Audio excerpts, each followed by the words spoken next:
about this first, since the big movements will definitely have a lot of carryover to the other exercises. So if we can teach you how to move correctly with like a squat, a bench, and a deadlift, all the other kind of accessory or supplemental exercises come a lot quicker when you learn the big concepts. So we'll talk about the barbell free weight back squat without a box. I'll probably end up making a box tutorial as well, which is actually where I start people at. But if you have no mobility restrictions, and on this video we'll have some mobility restrictions probably posted, just like some good tips if you're having a problem with the squat. But this is kind of for someone who has good mobility, has no real mobility problems, and is ready to go. So we'll kind of break this into two somewhat short videos. The first video was talking about nothing but the setup for the squat, and then we'll talk about the actual movement of a squat, dropping down, coming up, or whatever. So this first video will just talk about nothing but the setup, which is actually a lot more important than people think. If you're not set up in the correct position, it's really hard to hit your squat or any kind of lift in an efficient manner. So don't skip out, don't think the setup is just something you can kind of get under the bar and go. Kind of any kind of inch matters, especially the stronger you get and the more hundreds of pounds you have on your back. So first thing we'll need to do is talk about setting up the actual rack.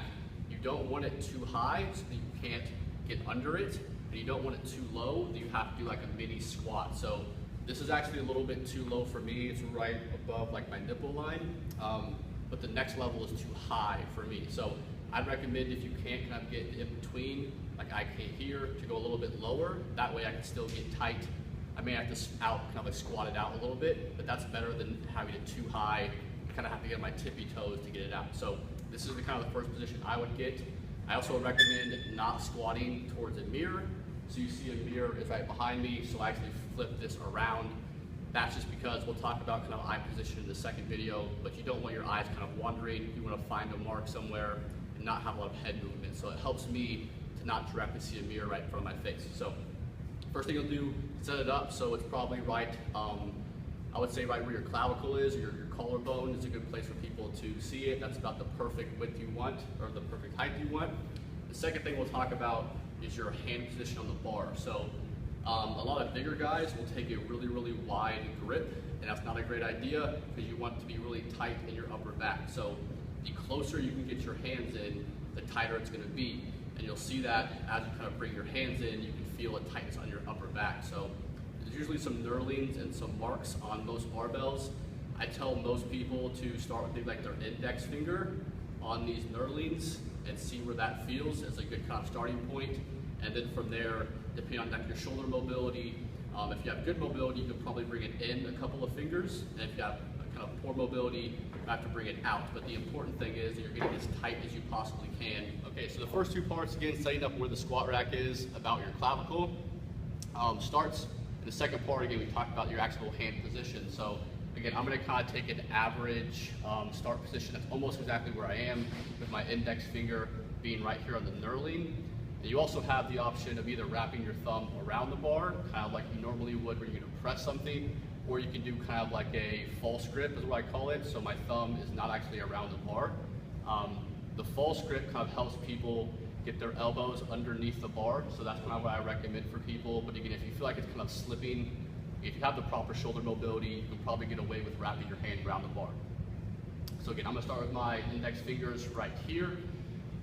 It's also important, again, that you're getting incredibly tight here. So as I swing under this barbell here, I don't want to just kind of nonchalantly swing under, not be really tight, and stand up.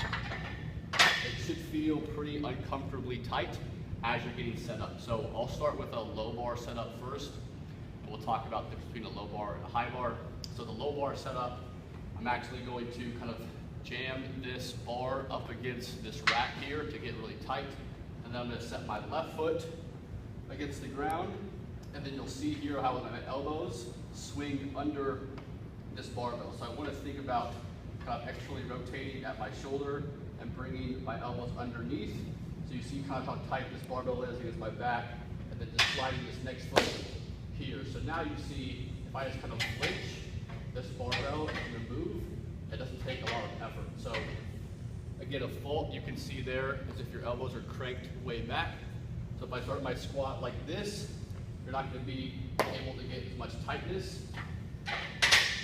And and what will happen when you're actually squatting, your torso will take the angle of your elbow and forearm. So you want to stay as upright as you possibly can in a squat. And if my elbows start in this position, my torso will probably cause me to fall over, which just kind of makes the weight heavier and your form less efficient. So one point you'll have to kind of determine as you're squatting more frequently is your actual foot width, okay? So some people are going to feel more comfortable with their feet a little bit closer together. Some people are going to feel more comfortable with a wider stance.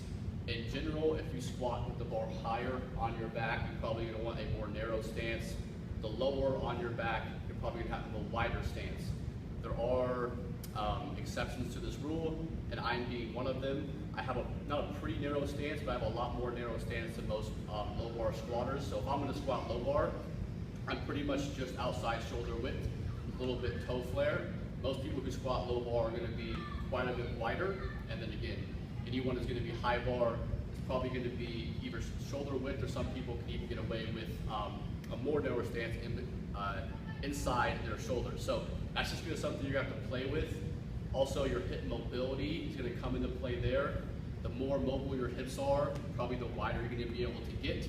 I can't really, my hips aren't mobile enough to try to squat this wide and hit depth without pain. So I have to kind of bring mine in, and I just feel more powerful there. So kind of the three things you'll need to consider when talking about how wide you should squat. I would say first of all, it has to do with your hip mobility, because if you're just in pain or you can't reach depth, then you need to bring your feet in. And probably the second thing you need to consider is just kind of your build. If you have wider hips, you're probably gonna have to squat with wider feet. I have a pretty narrow waist, therefore my stance is gonna have to be brought in a little bit.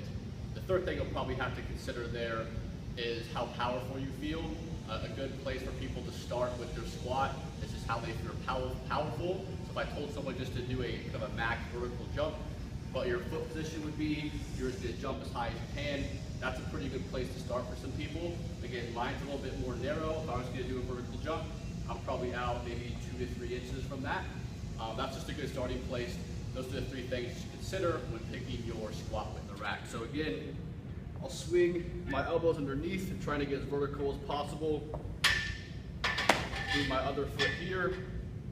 I'll pop up, let the weight stabilize, and you want to try to do the fewest amount of steps backwards as possible. So for most people, it's going to be 3 steps. The first step, you want to just remove yourself from the rack, so it's going to be straight backwards. Then your second step, this is actually where you're going to be able to squat. So you'll kind of open up your toes a little bit. Then your third step is going to be a correction to kind of get where you want your hips to be at. So now I'm pretty much in a good position. My toes are about 10 to 15% flared, and I'm ready to squat.